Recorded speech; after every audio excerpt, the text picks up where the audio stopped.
오늘 느헤미야 2장 11절에서부터 20절의 말씀으로 오늘의 말씀의 제목은 지금 우리의 사명은 무엇인지 여러분들이 곰곰이 생각해 보는 시간이 되시기를 바랍니다. 오늘 특별히 이 말씀을 제목을 삼고 오늘 느헤미야서로 여러분에게 말씀을 드리는 것은 이제 다음 주 되면 3.1절을 이제 이번 주간에 맞게 됩니다. 그래서 특별히 3.1절 기념을 하는 주일로 우리가 이 말씀을 서로 나눌까 합니다.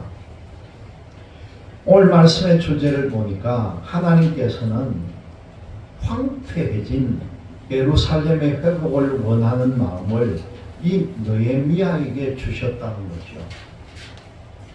느헤미야는 예루살렘의 회복을 자신의 사명으로 알고 사람들을 설득을 했다는 겁니다. 하나님의 선한 손이 느헤미야를 도우셨고요. 앞으로 이 느헤미야가 예루살렘 성을 다시 세우는 일에도 형통하게 해주실 거라는 겁니다.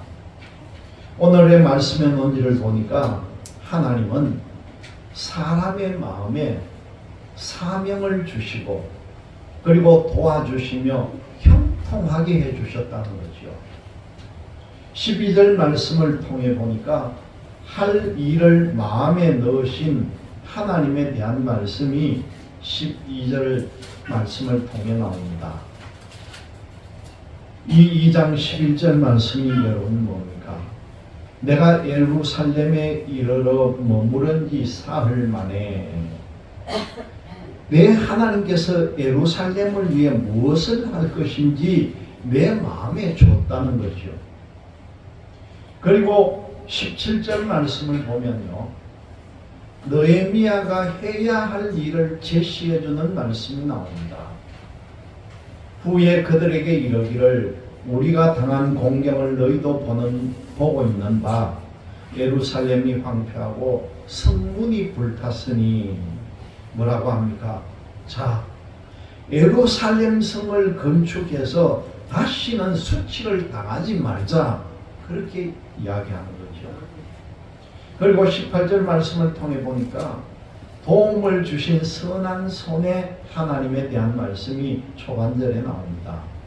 또 그들에게 하나님의 선한 손이 나를 도우신 일과, 그렇게 느헤미야가 말합니다.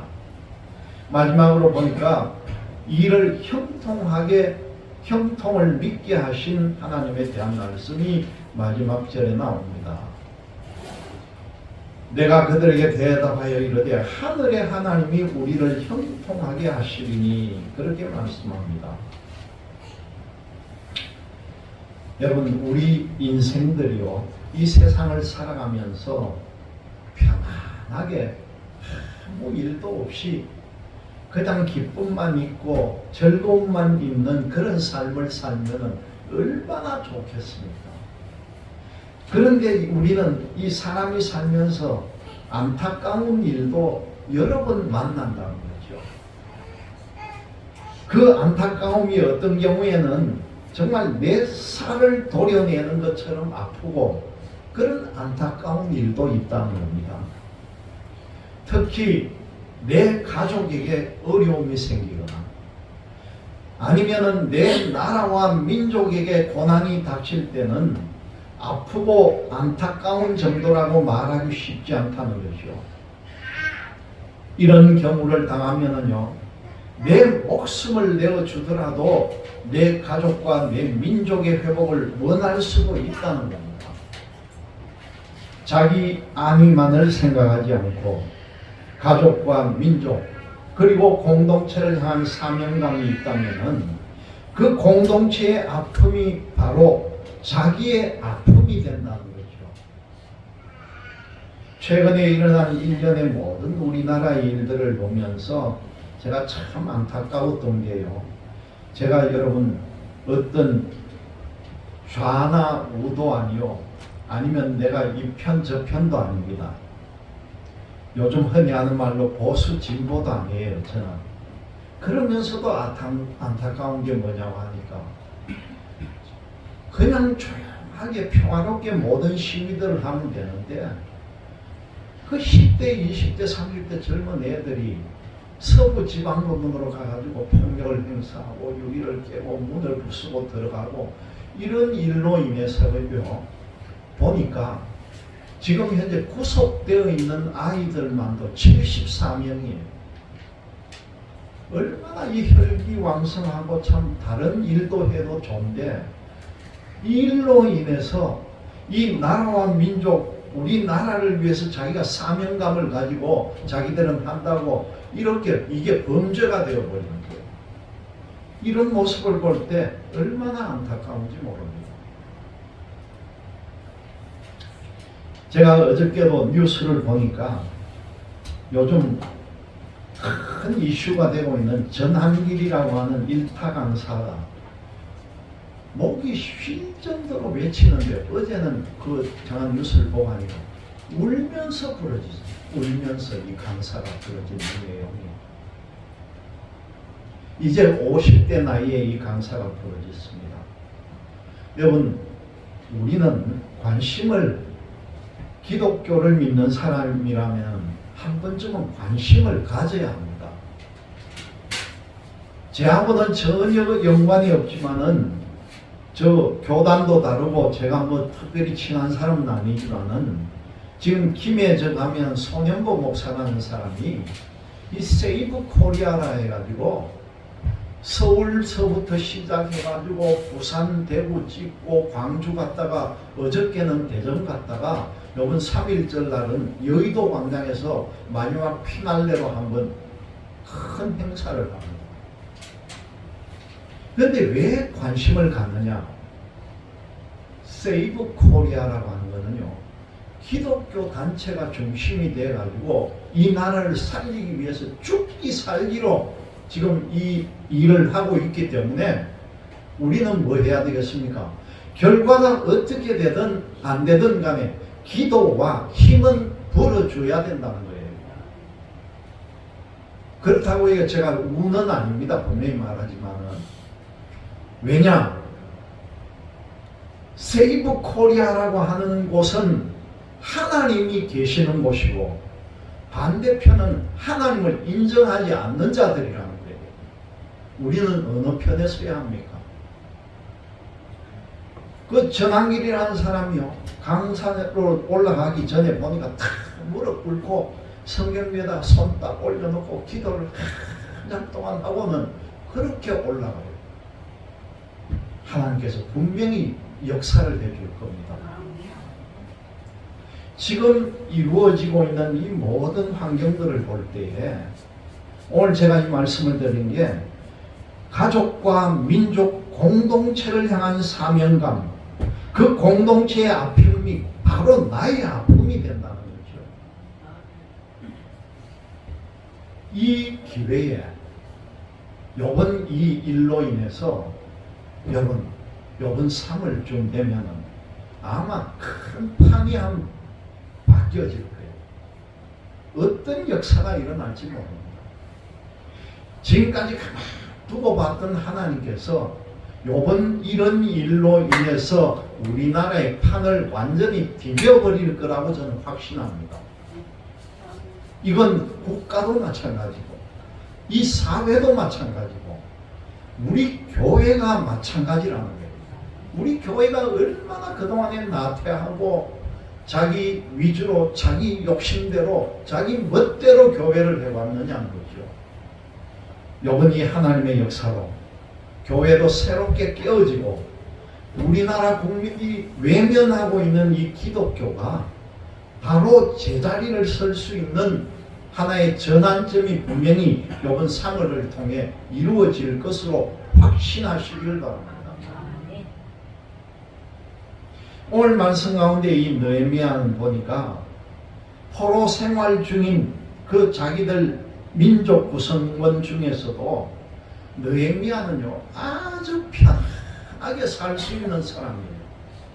근심 걱정 없이 그 왕이 주는 밥만 먹고 살아도 편히 살 수 있는 사람이 느헤미야라는 거예요. 이 사람이 하는 일이 뭐였느냐 하면은 페르시아, 이때만 해도 느헤미야가 있는 때는 압박과 서름에 다른 나라의 지배를 받고 있었는데, 느헤미야가 하는 일이 왕에게 바치는 술을 관리하는 사람이에요. 왕이 먹는 술을 직접 관리했던 사람이에요. 얼마나 가까이 신임하는 사람입니까? 누가 거기 독을 탈지, 어떤 음식을 줄지 모르는데 왕의 음식을 주는 사람이라고 하면은 왕의 신임이 굉장히 두텁다고 봐야죠. 그런데 이런 관원이 그 왕 앞에서 수심이 가득한 얼굴로 앉아 있는 거예요. 이 왕의 신뢰를 받은 사람이 그 얼굴에 근심이 가득해 있으니까 이 왕이 공감하기 그지없잖아요. 왕이 사랑하지 않는 사람이라면은, 왕이 자기 앞에서 얼굴색이 안 좋은 사람을 보면은 바로 절할 것입니다. 그러나 신뢰하는 관원에게는 얼굴색이 왜 그러냐 물어본다는 거죠. 느헤미야는 왕에게 뭐라고 합니까? 자기 민족의 지금 현 처한 어려움을 이야기하고, 자기가 왕의 은혜를 입어서 자기 민족들에게 돌아가서 무너진 예루살렘 성읍을 다시 세우게 해달라고 왕에게 부탁을 하는 겁니다. 그랬더니만은 이 왕이요, 이 사람을 얼마나 신뢰를 했는지, 그러면 언제 돌아올래? 그렇게 물어보는 거죠. 그때 느헤미야는 기한을 정해놓고, 제가 성을 완성한 뒤에, 마치고 난 뒤에 돌아오겠습니다. 그렇게 대답합니다. 이 느헤미야는 왕의 지원을 얻어서 순탄하게 예루살렘 땅으로 돌아왔죠. 이제 느헤미야가 할 일이 생겼다는 겁니다. 그 할 일을 마음에 넣으신 하나님이죠.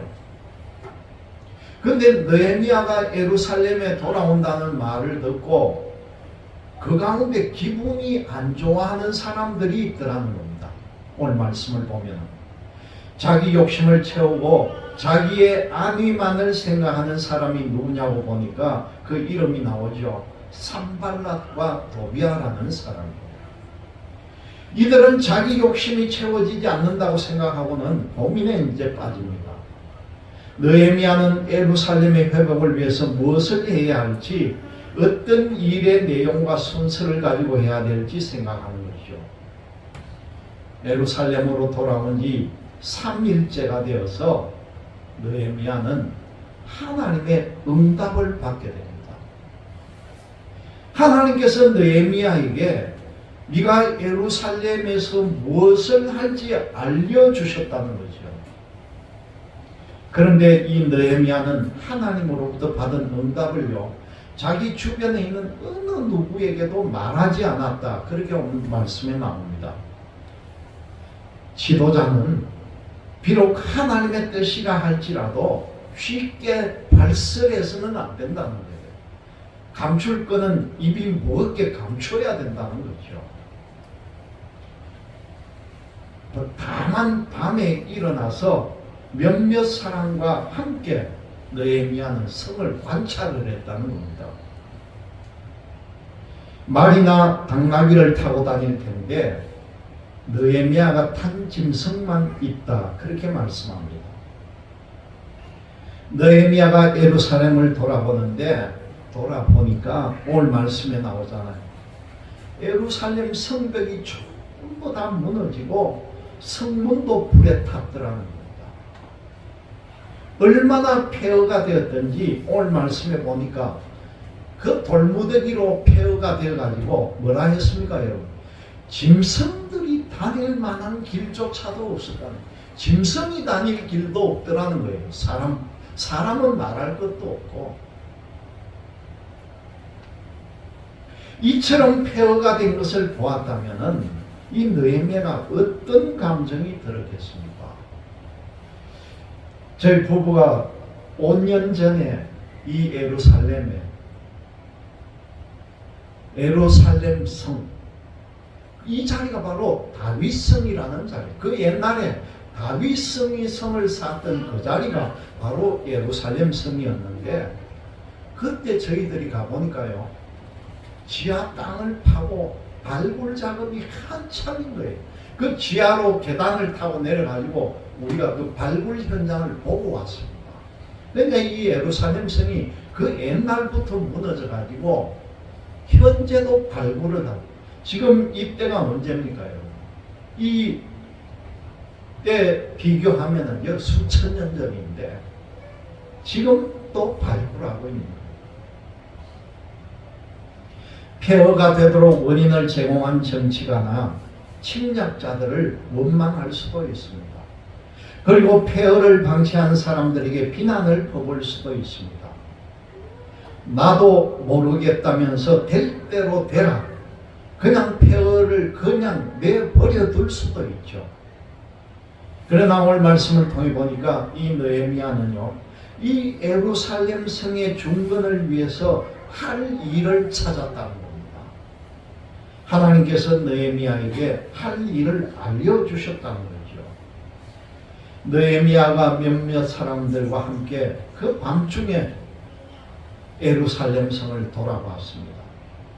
이 예루살렘 성에서 느헤미야를 도와야 할 사람들은 느헤미야가 어디를 갔다 왔는지조차 알지 못하게 밤에 조용하게 비밀로 했다는 거죠. 느헤미야 역시 시치미를 떼고는 제사장이나 귀족들에게 자신이 어떻게 했는지 행적조차 말하지 않습니다. 시간이 지난 후에 이 느헤미야가 제사장과 귀족들과 그 방백들에게 입을 엽니다. 느헤미야는 이 민족 공동체가 당하는 어려움을 이야기합니다. 뭐라고 말씀합니다. 예루살렘이 황폐하고 성문이 불탔다는 거죠. 이제 예루살렘 성을 다시 건축하는 것이 좋겠다. 그동안 예루살렘 성이 당했던 수치를 다시는 당해야 되지 않겠다. 그렇게 주장을 합니다. 민족 공동체의 수치이고 이 신앙의 고향인 예루살렘의 무너짐은 느헤미야 개인의 아픔이기도 하지만은 동시에요, 하나님의 영광을 가리는 일이기도 하다는 거죠. 느헤미야는 민족의 수치를 회복하고 하나님의 영광을 위해서 예루살렘 성을 다시 세우기로 작정을 합니다.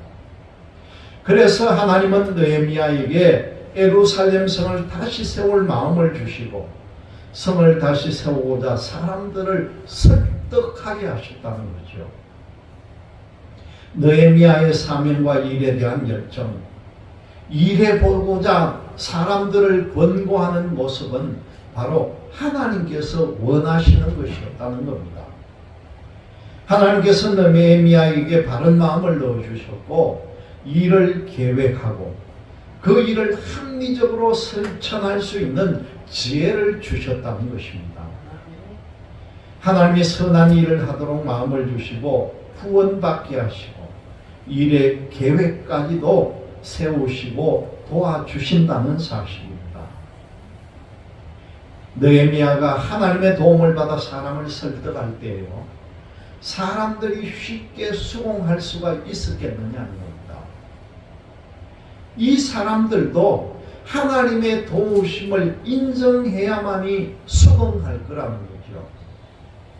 느헤미야는 사람들에게 하나님의 선한 손이 어떻게 도우셨는지를 구체적으로 이야기합니다.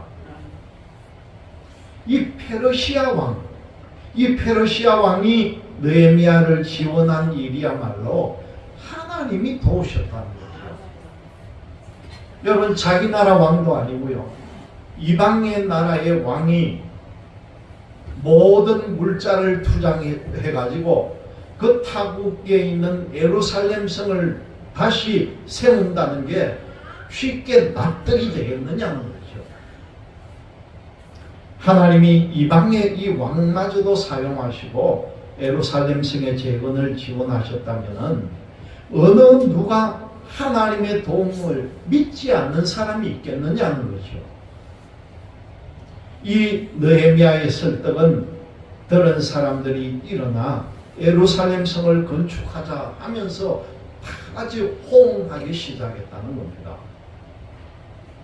그냥 호응하는 것만 끝난 것이 아니라 느헤미야의 말을 들은 사람들 모두가 힘을 내어서 같이 일을 했다는 거죠. 오늘 이 본문에는 예루살렘 성을 재건하는 일을 선한 일이다, 그렇게 말씀에 표현합니다. 공동체를 위하는 일, 그 공동체에 유익을 주고 공동체의 명예를 세우는 일은요, 분명 선한 일입니다. 공동체를 지키는 하나님의 선하심과 도우심을 확인하는 일이기 때문이라는 거죠. 그런데 이 느헤미야에게 호응하며 힘을 내어 돕는 사람들을 오히려 방해해놓고 폄훼하는 사람들이 있다는 겁니다. 느헤미야의 귀환을 고민하는 이 산발랏이라는 사람과 도비아와 거기에 또 한 명 더 붙여가지고 게셈이라고 하는 사람까지 서로 합세해가지고 느헤미야와 이 선한 일을 하는 사람들을 없이 여겼다는 겁니다. 호사다마라고 합니다. 좋은 일이 있으면 꼭 마가같이 나타난다는 거죠. 이 선한 일에는 방해하는 사람들이 반드시 나타난다는 거예요. 산발락과 도비아 그리고 게셈이 함께 힘을 합세해서 이 비웃음을 나타냅니다. 뭐라고 합니까? 너희들이 하는 게 도대체 뭐냐? 페르시아 왕을 너희들이 배반하는 거 아니냐? 그렇게 따지고 들어가는 거죠. 그런데 이 사람들은요, 산발락과 도비아, 게셈은 유대인이 아니라는 거예요. 산발랏은 사마리아 지역에 있는 호론 사람이고요. 도비아라고 하는 사람은 이스라엘 위쪽에 있는 암몬 사람이고, 이 게셈이라고 하는 사람들도 이 이스라엘 오른쪽에 있는 아라비아 사람이라는 겁니다. 이방인들이 이렇게 회방을 놓는 거예요. 이들은 유대인의 수치를 아랑곳하지 않습니다. 어떻게든지 왕에게 잘 보여서 그 왕에게 잘 보임으로 자기들이 출세를 하려고 하는 그런 사람들이었다는 거죠. 그래서 예루살렘 성의 재건이 왕에게 대항하는 일이다, 그렇게 느헤미야를 몰아붙였다는 겁니다. 여러분, 이때 느헤미야가 앞장서 났습니다. 지도자는요, 이런 방해를 받을 때 적극적으로 나서서 대응하는 역할을 맡아야 하는 사람이에요. 오늘 말씀에 보니까 느헤미야가 뭐라고 대답합니까? 여러분, 우리 30절 20절을 같이 한번 읽어봅니다. 여러분, 느헤미야 2장 20절 우리가 읽었던 마지막 절입니다. 다 같이. 내가 그들에게 대답하여 이르되 하늘의 하나님이여 우리를 형통하게 하시니 그의 종들인 우리가 일어나 건축하려니와 오직 너희에게는 예루살렘에서 아무 기업도 없고 권리도 없고 기업되는 바도 없다 하였느니라. 이 느헤미야가 이 산발락 이 무리들 앞에 뭐라고 합니까? 너희들은 이 예루살렘하고 무슨 연고가 있느냐? 아무 기업도 없지 않느냐? 너희에겐 이 예루살렘이 무슨 너희가 권리가 있느냐? 하나님 너희 기억도 안 하실 거라는 거예요. 예루살렘과 아무런 상관이 없는 사람들이 이 예루살렘이 세워지든지 무너지든지 너희가 알 바가 아니지 않느냐? 그렇게 몰았다는 겁니다. 그러나 이 세 사람은 예루살렘이 고통당하는 것을 즐기고 예루살렘의 회복에는 자기들의 유익이 사라질 것이므로 페르시아 왕에게 대항하는 것이 아니라고 하는 억지 논리를 폈다는 겁니다. 그러나 느헤미야는요, 이 세 사람들의 회방이 있었지만은 하나님의 선한 손길로 예루살렘 성의 건축을 형통하게 해 주실 것을 믿었다는 겁니다. 그래서 결국은 모든 일을 이루어냈다는 거죠. 여러분, 믿음을 가지면은 민족을 위한 사명을 감당하는데 주저함이 없음을 보여주는 것이 우리 성도들의 마음이라는 겁니다. 지금이 어떤 세대입니까? 혼돈의 시대입니다. 암흑 같은 시대입니다. 국내나 국외나 여러분 어느 것 하나도 내 마음에 흡족한 게 어디 있습니까? 우리 부부가 어제는 TV를 보면서 얼마나 가슴이 아파요. 저 강대국 미국이 그 약소국인 우크라이나를 지금 제 멋대로 돌리는 거예요. 잘못하면 저 우크라이나 큰일 나겠더라고요. 이런 혼돈과 암흑의 시대에 우리나라를 위해서 좀 전에도 설교 앞부분에 말씀드렸지만 이 캄캄한 시대에 우리가 해야 될 사명이 뭐겠습니까? 우리가 어떤 걸 원해야 하겠습니까? 하나님께서 여러분들에게 뭘 해주시기를 바랍니까? 오늘 이 시간 이후로 여러분들 기도할 때마다 정말 하나님께서 원하시는 게 무엇인지, 하나님 우리를 살려주십시오. 하나님 우리를 구해주십시오. 하나님 우리나라가 바로 서게 해주십시오. 이런 기도를 밤낮 하는 여러분들이 되시기를 주님의 이름으로 기원드립니다. 다 같이 기도하겠습니다.